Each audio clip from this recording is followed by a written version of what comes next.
2014లో open చేశారు రాజధాని. Open చేసినప్పుడు రేట్లు అమాంతంగా పెరిగినాయి. మరి ఆ తర్వాత రాజధాని లేదు, విశాఖపట్నం అన్నారు, 3 చోట్ల అన్నారు. రేట్లు మరి కొన్నోళ్ళు అంతా మళ్ళీ వెనక్కి వచ్చేసారు. రేట్లు ఏమి పెద్ద పెరిగినట్టుగా అనిపలేదు, కానీ రేట్లు పెంచుకున్నారు. అయితే మార్కెట్ షెడీగా ఉంది అప్పుడు. అయితే మళ్ళీ ఇప్పుడు వస్తుందో లేదా జనాలు అయితే భయపడుతున్నారు, కానీ కొంటాకైతే ముందుకు రావట్లేదు. అంత మార్కెట్ అయితే ఇప్పుడు రాదని అంటున్నారు. బెంగళూరు తరహా రియల్ ఎస్టేట్ వ్యవహారం ఇక్కడ ఉంటుంది అంటున్నారు. ఆ రేంజ్ లో చేయడానికి ఎకరం 20 కోట్లు అంటే అసలు ఎవరు కొంటారు?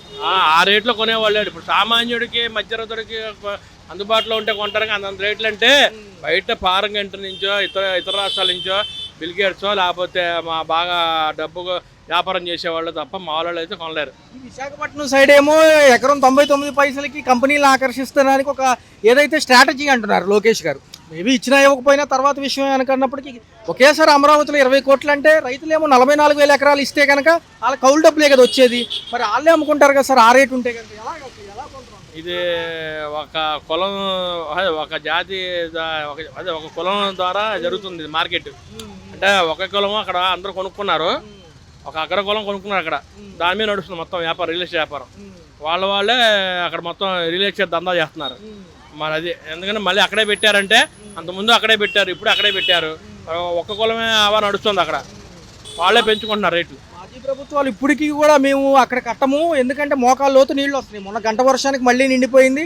గతంలో నీళ్లు ఎక్కడైతే తోడారు ఐకానిక్ టవర్లు కట్టే ప్రదేశంలో అక్కడ కట్టబోము, మేము ఇంకా 3 రాజధానుల మీద ఉన్నామని మాజీ ప్రభుత్వాలు అంటున్నారు. ఎక్కడా పొంతన కుదరడం లేదు, రైతుల్లో ఒక భయాందోళన ఉంది. వేరే ఒకటండి 3 రాజధానులు అంటే శ్రీకృష్ణ కమిటీ ఆ రోజు ఏదైతే చెప్పిందో జగన్ అది తీశాడు ఫైలు.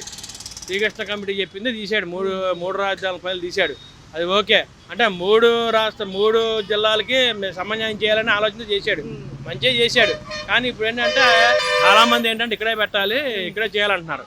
అదే ఒక కులం మీద నడుస్తుంది ఇక్కడ రాజధాని అమరావతిలో. వాళ్ళే మొత్తం అంతా కొనేశారు, వాళ్ళే అవ నడుస్తుంది. బయటవాడు సామాన్యుడు కొనలేడు. అది ఎలా ఉంటుంది సార్? 12 నెలలు అయిపోతుంది, రేపు జూన్ 13 కల్లా 12 నెలలు గడిచినట్టు. ఇంతవరకు పథకాలు అన్నారు ఏం లేదు.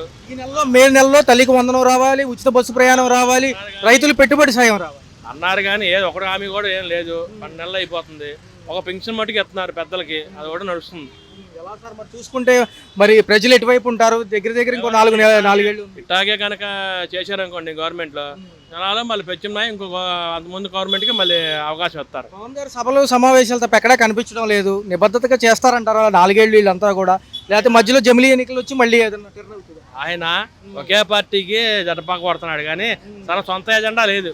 ఒకే పార్టీకి డప్పా కొడుతున్నాడు, అది సొంత ఎజెండా లేదు. సింగిల్గా చేసే ఇది ఆయనకి లేదు, అందుకనే ఒక పార్టీతో కలిచాడు. 4 ఏళ్ళు భవిష్యత్తు ఉంది సార్, కన్ఫ్యూజన్గా ఉంటుందా? అమరావతి అవుతుంది అంటారా? 4 ఏళ్ళు కాదండి, 10 ఏళ్ళు పట్టచ్చు. ఒక 4 ఏళ్ళు అవ్వదు. డబ్బు లేదు, కేంద్రం ఇచ్చే పరిస్థితుల్లో లేదు, పోతే రాష్ట్రం దగ్గర డబ్బు లేదు. ప్రస్తుతం అయితే అంటే ఒక రాయి ఇసిరారు, మరి మా రియల్ ఎస్టేట్ దందా మార్కెట్ పెరగడానికి చేసినట్టుగా ఉందనిపిస్తుంది, కానీ జనాలకి మంచి చేశారని అనుకోవడానికి లేదు. సామాన్యుడు అయితే కొనలేడు, అంత రేట్ అయితే సామాన్యుడు కొనలేదు. ఏంటంటే మధ్యతరగతి సామాన్యుడు కొనలేడు. డబ్బున్నవాడు చెప్పాక బిల్గేట్స్ బాగా వ్యాపారం చేసేవాడు పక్క రాష్ట్రాల నుంచి అయితే కొంటారు, కానీ ఇక్కడ ఉన్నవాడు అయితే కొనలేడు. చాలా బాగుందన్న, ఎంత బాగా ఇంకా ఏ రాష్ట్రంలో కానీ ఏ దేశంలో కూడా ఇటువంటి పరిపాలన అనేది ఉండదు. అంత సూపర్గా జరిగింది అనమాట. జై పవన్, జై చంద్రబాబు, జై మోడీ. ఎప్పుడు పోతారో దరిద్రం అప్పుడు పోయిద్ది.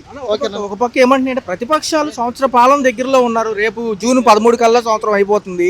మరి ఏంటి, ఒక పక్క చూసుకుంటేనేమో పథకాలకి ఏమో 2 వచ్చినాయి, ఒక పక్క చూసుకుంటేనేమో గ్యాస్ సిలిండర్ కూడా ఏ పథకాలు వచ్చినాయి అన్న? గ్యాస్ సిలిండర్ ఒకటి, పెన్షన్ ఏది గ్యాస్ సిలిండర్ కూడా ఎవరికి పడలా. మాకు పడలేదు, ఎవరో కాదు మాకు పడలేదు. ఫ్రీ బస్ లేదు, అమ్మఒడి లేదు పిల్లలకి, ఏది లేదు. ఏ పథకం వచ్చింది? పథకం అంటే ఇదే పథకాలు ఈ నెలలో రావాలి యాక్చువల్గా వాళ్ళు చెప్పినట్టుగా చూసుకుంటే, అసలు విడుదలే అవ్వలేదు. ఎందుకంటే అలా అనుకుంటే జగన్ ప్రభుత్వంలో ఈ పాటికి ఎప్పుడో అమ్మఒడి పడిపోయేది. ఆల్మోస్ట్ పథకాలన్నీ పెన్షన్లు కూడా.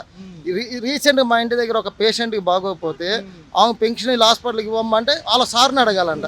అదే ఇంతకుముందు అయితే వాళ్ళు ఏ ఊర్లో ఉన్నారో అక్కడ కనుక్కొని అక్కడికి ఇచ్చి పంపించేవాళ్ళు, వాలంటీర్లు ఉండేవాళ్ళు. వాలంటీర్లు ఇప్పుడు అదే వాలంటీర్లు మా సార్ని అడగాలంటున్నారు. అలా ఉంది పరిపాలన. ఇంకా మొదటి వారంలో కొన్ని స్కూల్స్ ఓపెన్ అవుతున్నాయి, 2వ వారంలో ఓపెన్ అవుతున్నాయి. మరి ఇంకా తల్లికి వందనం లేనట్టేనంటారు. 15,000 తల్లికి వందనం ఎందుకన్నా? తండ్రికి దండం పెట్టేస్తే డైలీ వైన్స్ మేము మా డబ్బుతోనే నా కొడుకులంతా బాగుపడేది. మా సొమ్మేది తింటున్నారు. లిక్కర్ స్కామ్ లో ఏమో జగన్ అరెస్ట్ చేస్తారంటే ఇక్కడ చూస్తే రేట్లు పెంచున్నారు. మరి వీళ్ళు ఏం చేస్తున్నారు? ఇప్పుడు బార్లో వైన్స్లో ప్రతి క్వార్టర్కి 10 రూపాయలు ఎక్స్ట్రా. ఎవడమ్మని దిగినోడు సొమ్ము ఎవడు గుత్తలోకి వెళ్తుంది. అది జగన్ మీద పడి ఏడుస్తారు పొద్దుగూకులు. నా అయితే నోటికి బూతులు కూడా వస్తాయి అన్న.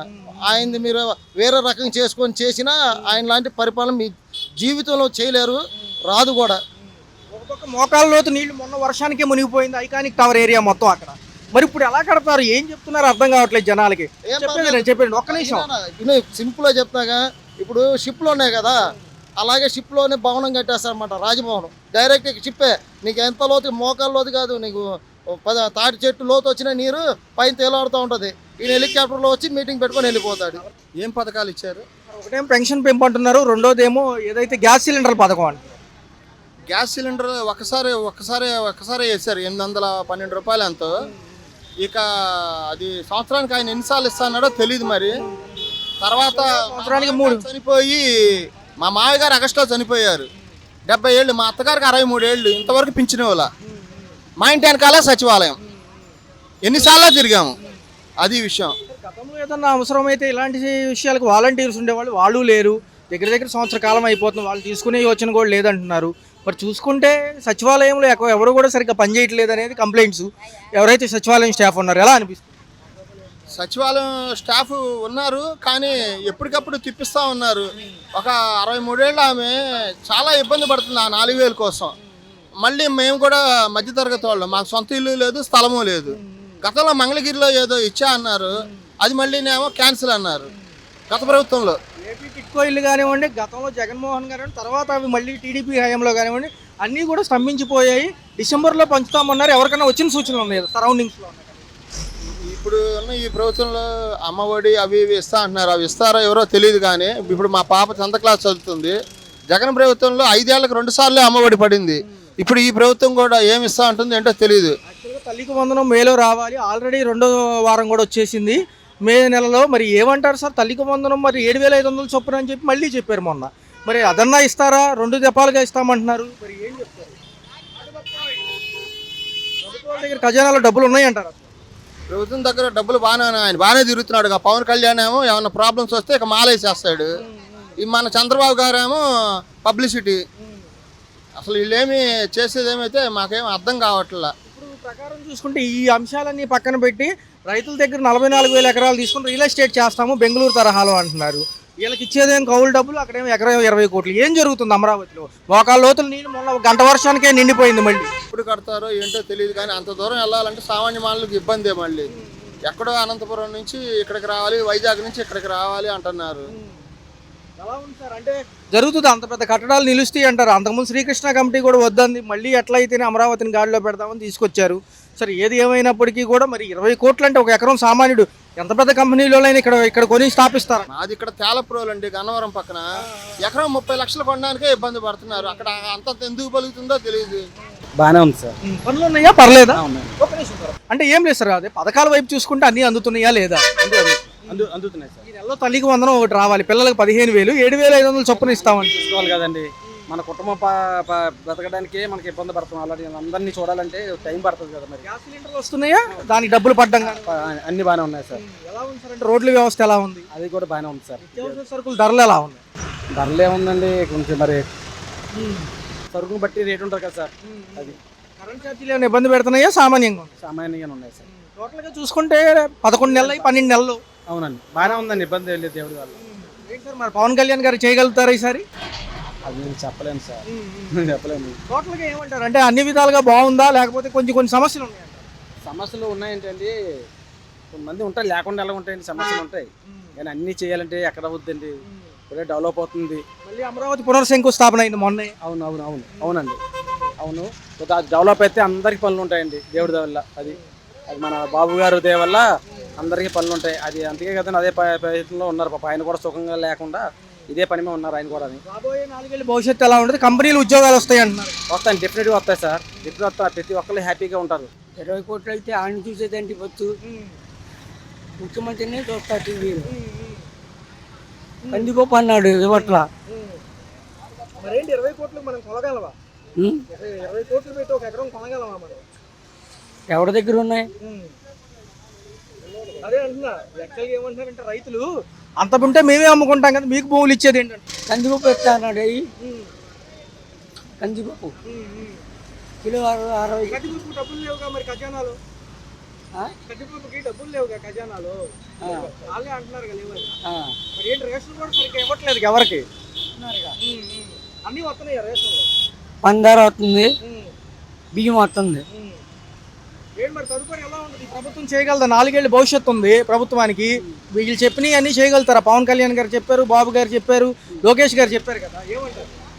ఎక్కడ ఉంటారు చెప్పు, వెళ్తా అమరావతి వెళ్తాను. అడుగుతారా వెళ్ళి? ఆ. ఏంటి మరి ఏమన్నారు? మీకు అన్నీ వస్తున్నాయి ఇంట్లో మరి? ఏది పెన్షన్ కానీ, గ్యాస్ సిలిండర్లు డబ్బులు కానీ? ఆ.